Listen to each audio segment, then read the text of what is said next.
নিশ্চয়ই অনেকেই জানেন যে ধর্মের বিচারের আগে আপনার কর্মের বিচার হবে।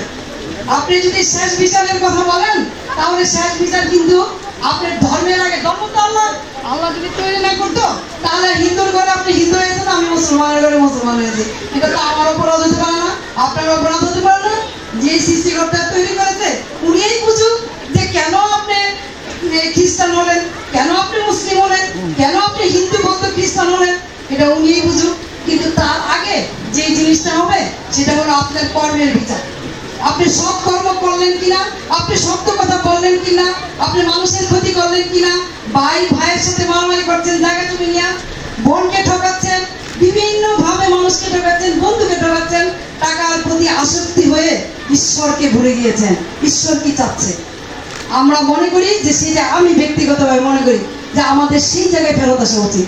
আমাদের মধ্যে সহিষ্ণুতা থাকা উচিত, আমাদের মধ্যে ভালোবাসা থাকা উচিত, এবং বিচারের ভার যে সৃষ্টি করেছে তার উপরে ছেড়ে দেওয়া উচিত। আপনি আমি বলার কেউ নাই। কথায় কথায় বেদাত, কথায় কথায় কাফের, মুর্তাবাদ, এই সমস্ত জিনিস আল্লাহর কাছে নাই। আল্লাহ নিশ্চয়ই জানে, সৃষ্টিকর্তা নিশ্চয়ই জানে কাকে আপনি কাফের বলবেন, কাকে বলবেন না।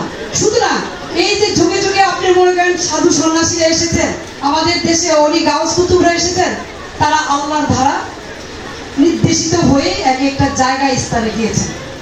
তাদের মধ্যে আমাদের সাধু নাগ মহাশয় একজন।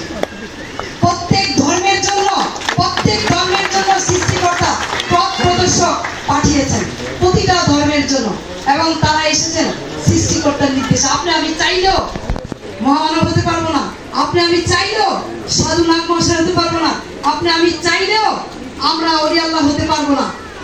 এই বাংলার জমিনে, আমি অন্য জায়গায় নাই গেলাম, এই বাংলার জমিনে আপনারা দেখেন প্রত্যেক সম্প্রদায়ের জন্য, প্রত্যেক গোত্রের জন্য পথ প্রদর্শক এসেছে, যিনি একাত্মবাদের কথা প্রচার করেছেন, যিনি মানুষকে ভালোবাসার কথা প্রচার করেছেন।